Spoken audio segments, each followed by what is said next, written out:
What can a market teach you about a city? Turns out, everything. The smells, the sounds, the colors. The people. This is Mexico City. Today we're exploring Mercado Merced and Mercado Sonora, two of the craziest markets in my country. One wrong turn here and you're lost in a maze of spices, piñatas, and cemetery dirt for black magic.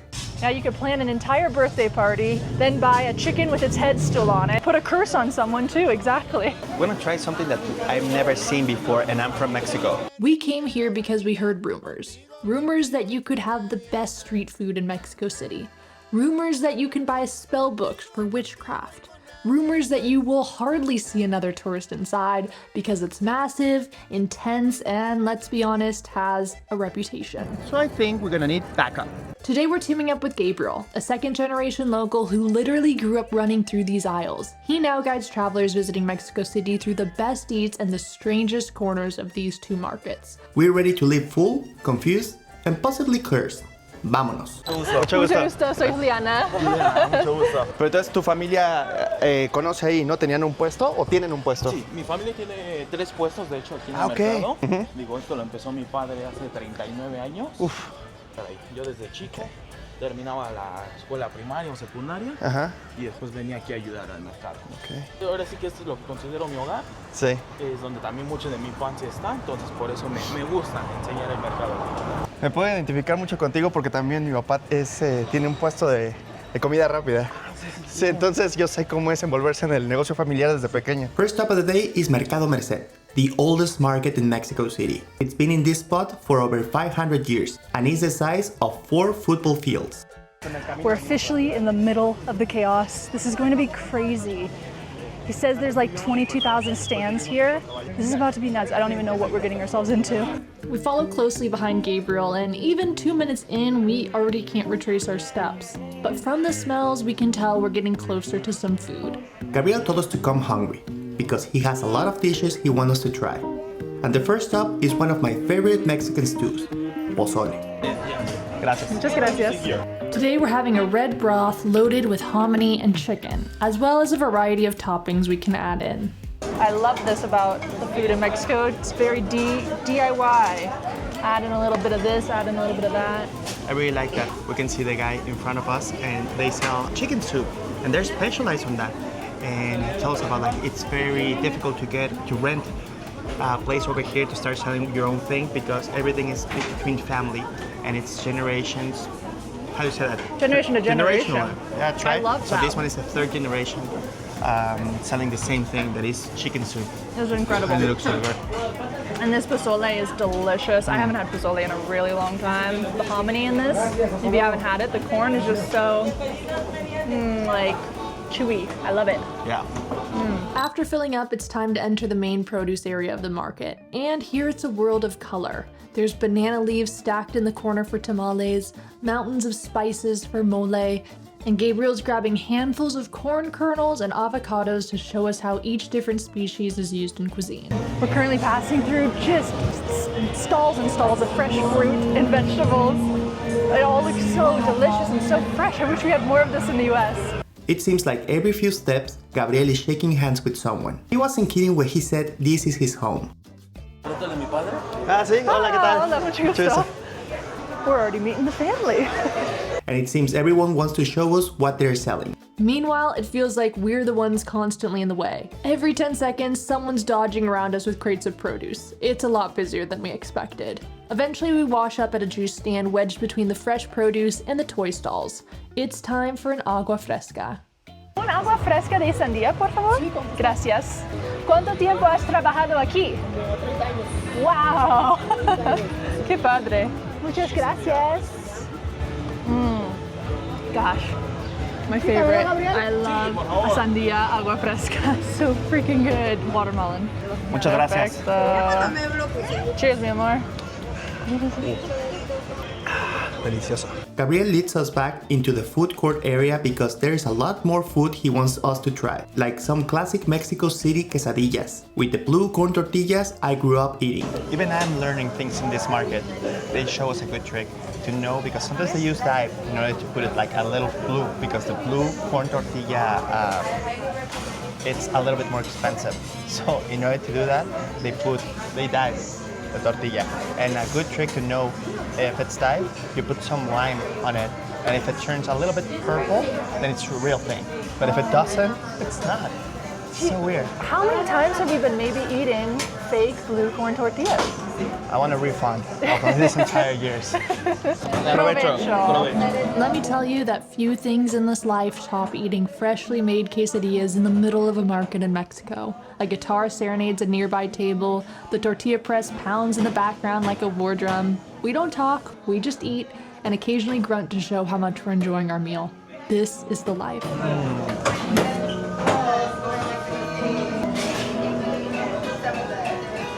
I'm really into the squash blossoms. How do you call it in Spanish?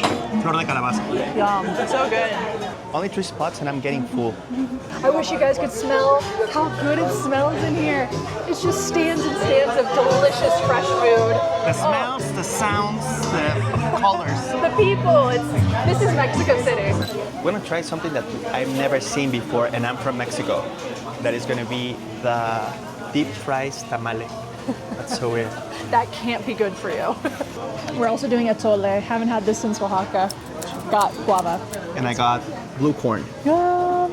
It's a perfect combo. Always when you order a tamale, you need an atole next to it. Right. Because it compensates the spiciness of the tamale with the sweetness of the atole. Perfect combo. This atole probably is one of the best I ever had. Like, Really? yeah, it's comparable with the ones that I have in Oaxaca. So it good is. and so thick. It's so good and great after eating something spicy, like definitely necessary. You know, I never realized that combo, like what he mentioned about, like, yeah, the spicy and then the sweetness in the atole. I mean, I always try it as a kid, but I never had that in my mind. That is the combo. Oh, wow. That's good. I love tamales, and so having it crunchy on the outside is delicious. I've never had anything like that. I didn't know tamales could get better. Yeah. What do you think is one mistake foreigners make when they come to Mexico City for the first time? One thing is that we always eat tacos. That's for sure. They believe that everything. And yeah, we do consume a lot of tacos because you can basically make anything in the taco. Right. And the second one, they always think it's gonna be the same that they have tried over there, like in the States. Yeah, this is definitely the type of place for like a traveler who wants to know the real culture. Exactly, no. Yeah. And eat exactly what we as Mexicans, we eat every single day, you know? A lunch, breakfast, every single time of the day.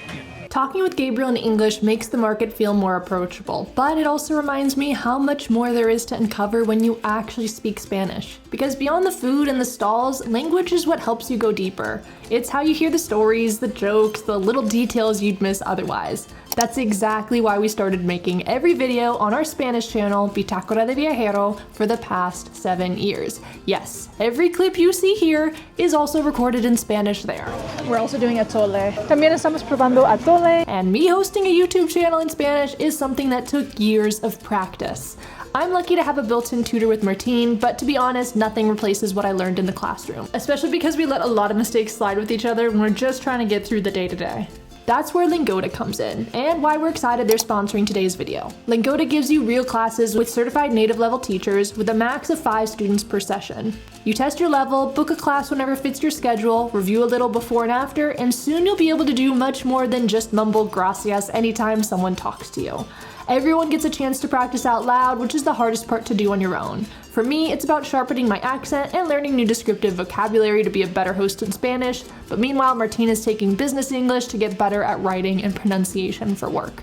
You can drop in sessions, but this month we're doing Lingoda's Sprint Challenge to take 30 classes in 60 days. If you finish, you get up to 50% cash back, which honestly feels like the most motivating way for us to learn so that we can put the money towards more tacos.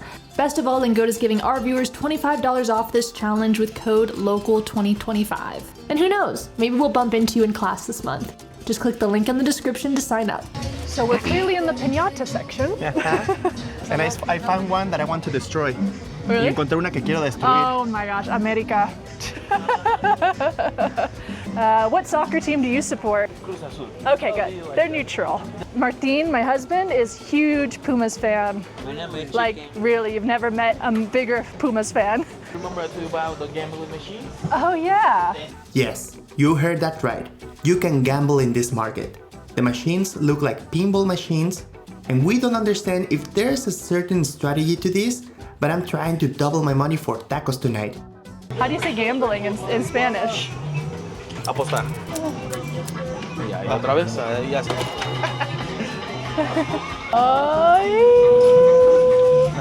I didn't win, and I'm skeptical anyone really does. But according to Gabriel, he has frequently turned 10 pesos into 100 to buy candy. At this point, we have no idea how deep we are in this market. One aisle has pool noodles, the next has knockoff makeup, and then there's a stall selling party supplies for every random cartoon character your kid is into this week. It's times like these that we remember when Salvador Dali said, "There is no way I'm going back to Mexico. I can't stand to be in a country that's more surrealist than my paintings." I don't know how you don't get lost here. I lost a lot of times.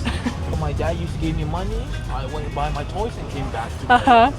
So I got lost a few times, but I was with my toys, so I was happy. Almost like a little city in here. You can find anything here. You can find dentists, doctors. Really? Yes. There's people who like repair shoes. Sometimes there's lawyers inside as well. Lawyers. If you have like some new issues, there's lawyers. If I get in trouble here in the market, I know who to go to. Oh, you will. That's Now you could plan an entire birthday party, then buy a chicken with its head still on it, put a curse on someone too, exactly. Yeah, there's no way we could have done this on our own. Nope, imposible. Talking with Gabriel, I learned something I didn't expect. These markets, places that feel so essential to Mexico City, are actually at risk of disappearing within the next 30 years. The government spends huge amounts to keep them running by paying for electricity, water, and trash collection. But because most of the stalls are unregulated, cash-only spots where expenses are difficult to track, very little comes back in taxes. It's all part of what we call comercio informal. That's a shame, because economically and culturally, they're part of the city's DNA. For Mexicans, going to the market is in our blood. It's been this way since the time of Tenochtitlan. With that in mind, our time in Mercado de la Merced comes to an end, but just across the street lies a completely different world. Mercado Sonora, the so-called witchcraft market, a place you should never go without a guide. We're going to the Mercado Sonora right now. And I'm very nervous about the witchcraft thing. Gabriel has 2 rules here. Don't film unless he says it's okay, and don't touch anything. Unless we want to curse on you. Immediately, the vibe here is pretty different. We instantly feel this dark energy here. Like, people come here to do some really dark things. One figure we start noticing everywhere is Santa Muerte. To outsiders, she looks scary. She's a skeleton saint wrapped in robes. But here in Mexico, it's not unusual to see her standing right next to Virgin Mary at someone's altar. Around us, stalls overflow with powders, herbs, and bottled potions. To us, it just looks like a mix of ingredients for some very strange cooking, but Gabriel explains that these are for casting spells and curses. And if you don't know the recipe, no problem. Just buy a spell book outside and you're good to go. There's our soaps. It just depends on what you want. You get a different kind of soap. Oh, what? It's called Ven a mí or Come to Me. If you want, you got that special person that you always want to find the true love, just take it back with it, and the true love is gonna come to you. What? Instead of that, if you want money, you get this one. It's double fortune and quick. So you just take it back, and the money should come to you as well. And it depends how selfish, how ambitious you are, because you can get double or triple money. I don't know if there's a soap to get more subscribers. Oh yeah, on YouTube. We can get it like this. Oh my god, are you kidding me? Wow, they really have a soap for more subscribers. Llama cliente. Yeah, call the clients. Wow. I think we're going to be very clean after this market. Oh, visit. definitely. Yep. There's a dirt that is from a cemetery as well. Tierra de Panteón. This is more to curse someone. You gotta just spread it a little bit so that person has to step on it. Right. And he or she's gonna get cursed. Wow. Okay. Holy And Toledo. remember I told you something? Don't touch nothing? Oh, shoot. Now you're cursed. Nah, I'm just- Okay. You don't want to be on someone's bad side if they're coming to this market. Oh no. Right. Yeah, if you got a neighbor that you don't like, you use this salt.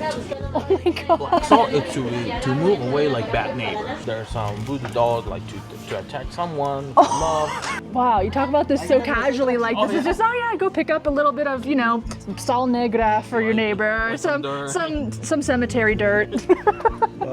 I give one of this as a souvenir or as a gift to you guys. I think we're good. I think I don't want to mess good, with I'm it. Yeah, but thank you so much. Do you know anyone where this has actually worked for them? I have always tell people like, let me know if it works so I can buy a whole box, but no one has replied. So. I think we're good here. We still have some more time, so we head back to Mercado de la Merced to continue eating, and something sweet sounds really good after all that dark energy. Luckily, Gabriel knows just the place. We're trying all these delicious things to make micheladas. I just tried the mango one with a little bit of the strawberry powder. So good. I could eat spoonfuls of that. Está riquísimo. Uy, qué delicia. We continue to a freshly squeezed pineapple juice spot to wash away any other curses we might have picked up in the market. Ahora, salud! Salud. We're trying so many different nice things over here. My mouth, it says like, let's eat more. My stomach says, you cannot, no further. And then tacos al pastor, because if there's one spell everyone believes in here, it's the healing power of tacos. It's Rico's Tacos El Diri. I've never had an al pastor with french fries on top and cactus. I know this is gonna work. It just has to.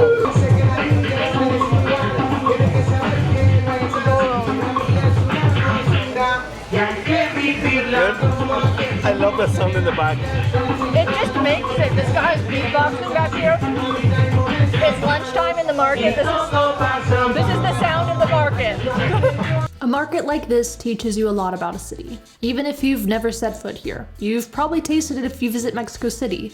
The tamale at the high-end restaurant, the juice from a corner stand, chances are the ingredients pass through here first. Markets like La Merced shape how an entire city eats, works, and celebrates. You don't have to love it, but you can't understand Mexico City without it. Even me, as a Mexican, I'm surprised for everything that you can find in a Mexican market. Truly one of the best, I think the best market tour we have ever done. Gabriel was incredible. What he's doing is so cool. This is highly recommended a tourist to local as a bucket list thing you got to do when you're in Mexico City. If you're interested in doing this tour, we left a link down below for you guys to book it. We have a tons of videos of Mexico City. We're gonna leave one over here on the side so you keep following our adventures. So long. Travel well. Make the world your neighborhood. See you guys next time. Bye.